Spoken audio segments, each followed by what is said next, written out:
कहती है, हे विष्णु, हे समस्त देवगण, आप लोग अपने दुख को त्याग कर प्रसन्न होकर अपने धाम को जाइए और निवास कीजिए।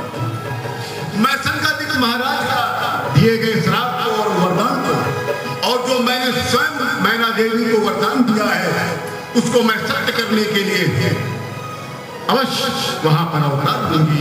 अब आप लोग अपने अपने धाम को जाएं और मेरा नहीं रुद्र का भजन करेंगे, हमारे बाबा भोलेनाथ का भजन करें। आप सभी लोग अपने अपने धाम चले गए। इसके बाद चौथा कारण है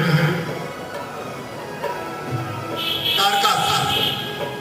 अब आप ध्यान दीजिएगा, मां पार्वती के प्राप्त तक पहुंचने में मुझे 4 प्रसंग को प्राप्त करना पड़ा। सीधा मैं उनकी अवतार नहीं सुनाया, क्योंकि कथा कहना बड़ा सरल होता है, कथा के साथ आपको एक सत्य से परिचय कराना बड़ा कठिन होता है। हमारे गुरु जी चूंकि आज चारों तरफ से बैरिकेडिंग लगी है, नहीं आ पाए, गाड़ी नहीं आ सकती थी। कल हमारे गुरु जी यहाँ आए, उन्हीं की कृपा है, बगैर गुरु के प्रकाश नहीं मिलता। तारकासुर का प्राकट्य हो गया था। तारकासुर इतना महाबलशाली राक्षस था कि उसने समस्त देवताओं के अधिकार को अपने अधिकार में ले लिया। उनकी जो पत्नियां थी उसको उसने अपनी दासियां बना लिया।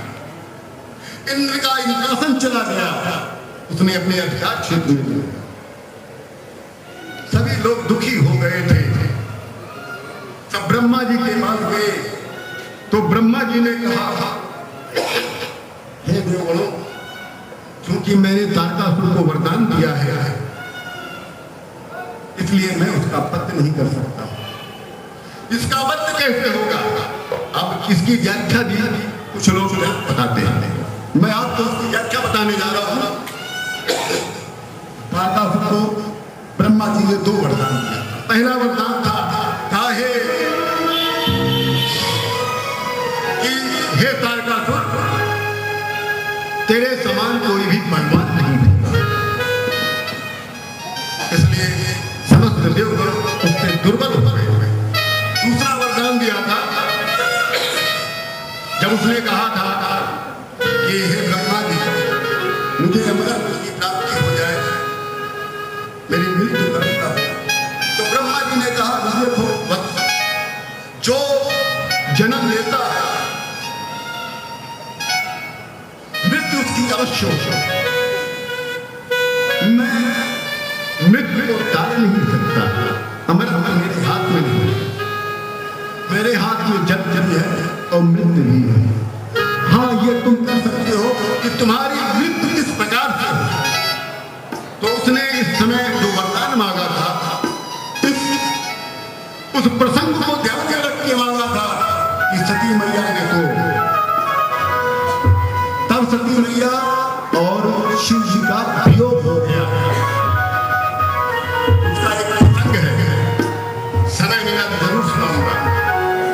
तो कहा कि अब सती माता और शिव जी का वियोग हो गया है, अलगाव हो गया है, पुत्र होने की कोई गुंजाइश है। तो उसने कहा, शिवी समुत्पन्न पुत्राश्रेणी पतिता भूत्वा शंखं शिवेन्नमहं तदा मे मरणं भवेत्। कहा, हे ब्रह्मा जी, जो शंकर भगवान के वीर से उत्पन्न हो और जो देवताओं का सेनापति हो, शंकर भगवान के वीर से उत्पन्न पुत्र भी हो और देवताओं का सेनापति भी हो, उसी के हाथों से मेरी मृत्यु की रचना रच। तो शंकर भगवान के इस प्रसंग को जानकर इसने वरदान मांगा। वहां तक ब्रह्मा जी ने कहा, मैं ये कार्य मैं नहीं कर पाऊंगा, आप लोग पुनः मां जगदंबा और शंकर भगवान के शरण में जाएं। इस प्रकार से चार कारण थे, जिस कारण से हमारी मां पार्वती देवी का पराकट्य होने का काल आया। हिमालय जी का विवाह सुधा की पुत्री जो मन से उत्पन्न हुई है, अयोनिजा है, मैना देवी के साथ हो गया। मैना देवी अपने ससुराल हिमालय के यहाँ आ गई। जब हिमालय जी अपने घर बारात लेकर अपने पत्नी को लेकर आ गए तो समस्त देवगण वहां पर स्वागत करने के लिए पहले से ही खड़े थे। हिमालय जी ने कहा, हे देवगणों, आपको यहाँ आया देखकर मैं बहुत प्रसन्न हूँ। यदि कोई आवश्यक कार्य होता तो आप लोग मुझको बुला लेते। आप यहाँ आने का कष्ट आपने क्यों किया? तब देवताओं ने कहा, देखो हिमालय, ये उचित समय आ गया है। उसी उचित समय के कारण आपका विवाह सुधा की पुत्री मैना देवी थी। क्योंकि शंकर जी का श्राप वो वरदान था, जिस कारण आपका विवाह मैना देवी से हो गया। और वो काल भी आ गया है कि अब आप एक पुत्री को जन्म दोगे।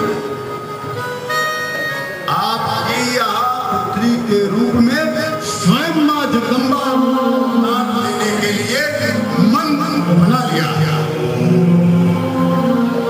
परंतु ऐसे नहीं, इसके लिए आपको और आपकी पत्नी को दोनों को मां जगदंबा के प्राकट्य के लिए तपस्या करना पड़ेगा।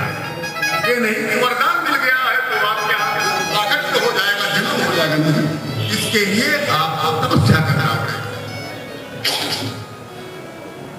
एक बात बताऊं, जैसे आपने कभी कुछ सोचा कि आपने पूजा पाठ करवा लिया, अनुष्ठान करा लिया, ठीक, परंतु उस अनुष्ठान के जो उसके अंतर्गत नियम आते हैं वो नित्य आपको करने होंगे।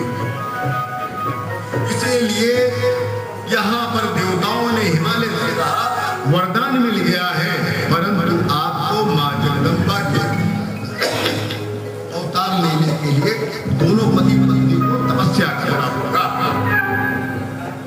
इतना कहकर देवगण चले गए। मैना देवी बगल में खड़ी होकर ये बात सुन रही थी। उन्होंने अपने पति से कहा, हे हिमालय, हे नाथ,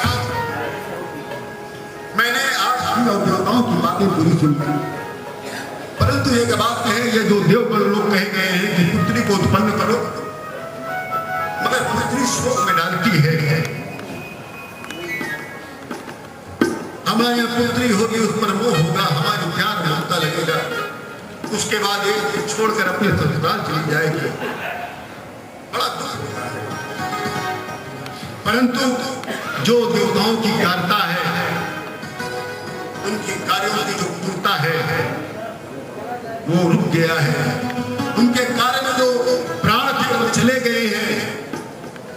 इसके लिए मैं मां जगदंबा की आराधना करूंगी। तब यहाँ पर हिमालय जी ने ज्ञान दिया है, देवी, प्राणियों का जो जीवन होता है, हम लोगों का जो जीवन होता है, ये अपने लिए नहीं होता, ये सदैव दूसरों के लिए होता है, दूसरों की रक्षा करने के लिए होता है। हम जो लोग जो अर्जित करते हैं, या नौकरी करते हो, या व्यापार व्यवसाय करते हो, हम एक घमंड में आ जाते हैं, अपने घर में आते हैं, अपने परिवार में मैं कमाता हूं, मैं करता हूं ना। आप करते हो, आपकी ड्यूटी बनती है, ये आपका कर्तव्य है, मगर आपके जो अर्जित की हुई जो भी धन कमाते हो आप, उस पर अधिकार आपका नहीं, उस पर अधिकार आपके परिवार के सदस्यों का है, समाज के ऊपर है, और धर्म के लिए भी होता है। पैसे का उपभोग करना है कि उपयोग करना है, समय का उपभोग करना है कि उपयोग करना है। इसलिए बहुत ही सोच समझकर इस जीवन को जीना चाहता है। इतनी बातें हमारे हिमालय जी ने अपनी पत्नी मैना देवी को समझाया है। तब उनकी पत्नी जय मातम समारंभ सत्संति वत्सरम चैत्र मास में, इसके बाद मैना देवी 27 वर्ष तक तपस्या करना पड़ा। जगदम्बा प्रसन्न होकर प्रकट होती है और मैना देवी से कहती है बरम रूहे जो प्रसन्न मेरे कामनी। हे हिमालय की प्रिया, हे मैना देवी, मैं तेरी तपस्या से बहुत प्रसन्न हूँ। मैं तुझको वरदान देना चाहता हूँ। सर्वकामार्थदायिनी नित्यानंद करी माया योग निद्रा जगत प्रथम प्रणमामि सदा बुद्धा शुभ सारथवानी माता मयि सदानंदा भक्त शोक विनाशिनी आकल्पम विनीतानां चात्राणिनां बुद्धिरूपिणी। बोली दुर्गे मैया की जय। काहे जगदम्बा मैया, मेरा प्रणाम आप स्वीकार कर लो और एक वरदान जरूर देना। आप सदा प्रसन्न रहना, हम पर क्रोध न हो करना। कोई अगर मुझसे गलती हो जाए वो सदा समाप्त कर देना, क्षमा कर देना। तब मां जगदम्बा ने कहा कि हे मैना, तू मेरे लिए प्राण से सबसे अधिक प्यारी है। जितना मनुष्य को प्राण प्यारा होता है, तू उससे अधिक मेरे लिए प्यारी है। और तुझे देने के लिए मेरे पास ऐसा कोई वस्तु नहीं है जो तुझे न दूं मैं।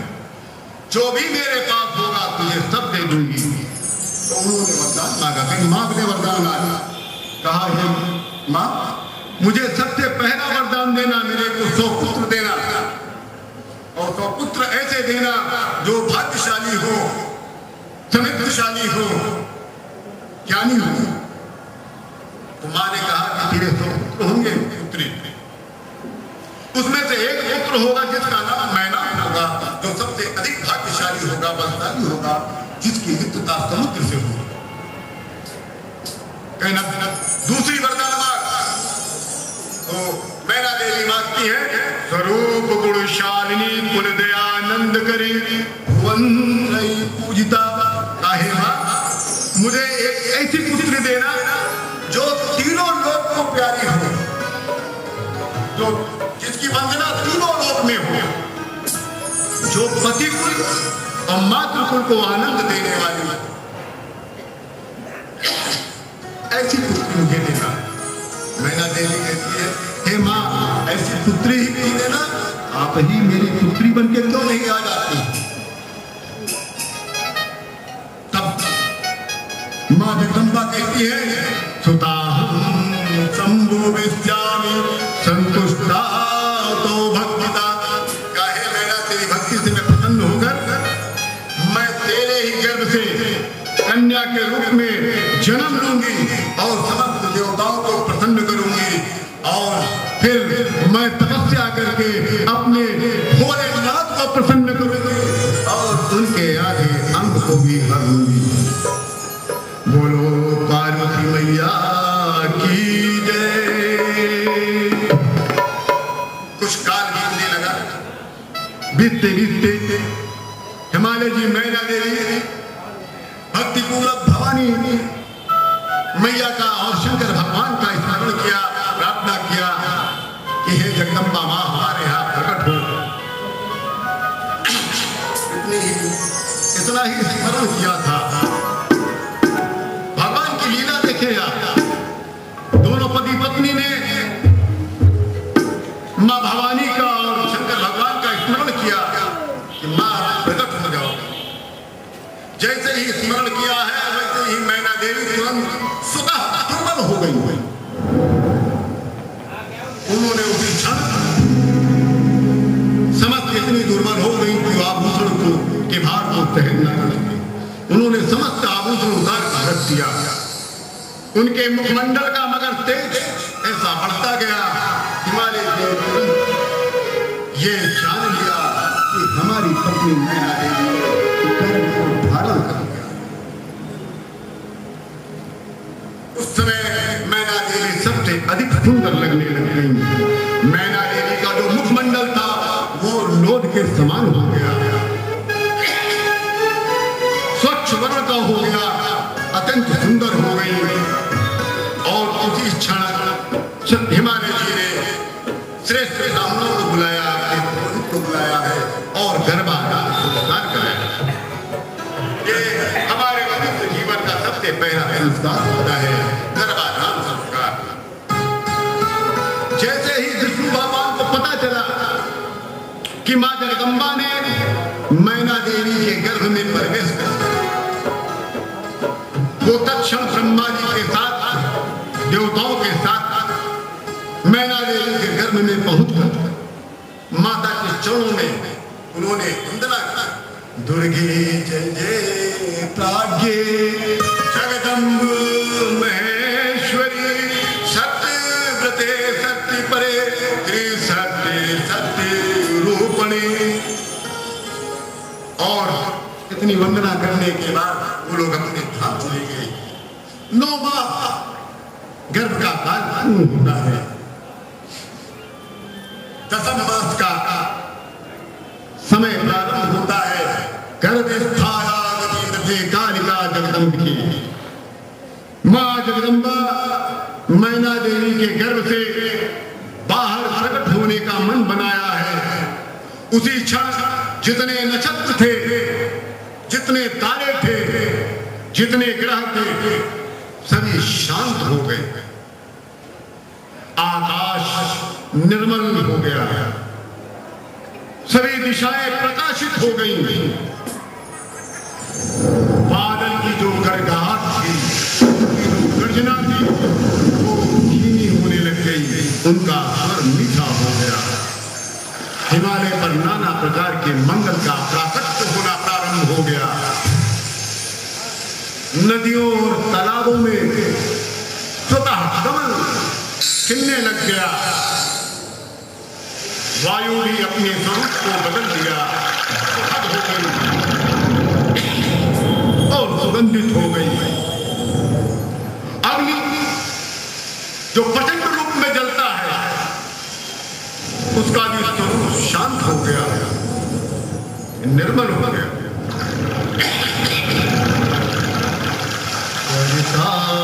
सब पुनीत जल बहाई, खग मृग मधु सखे सब नहाई।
बसंत ऋतु के चैत्र मास के 9वीं के दिन मृगशिरा नक्षत्र में आधी रात के समय में मां जगदम्बा ने मैना के गर्भ से बाहर निकल अपने स्वरूप में प्रकट कर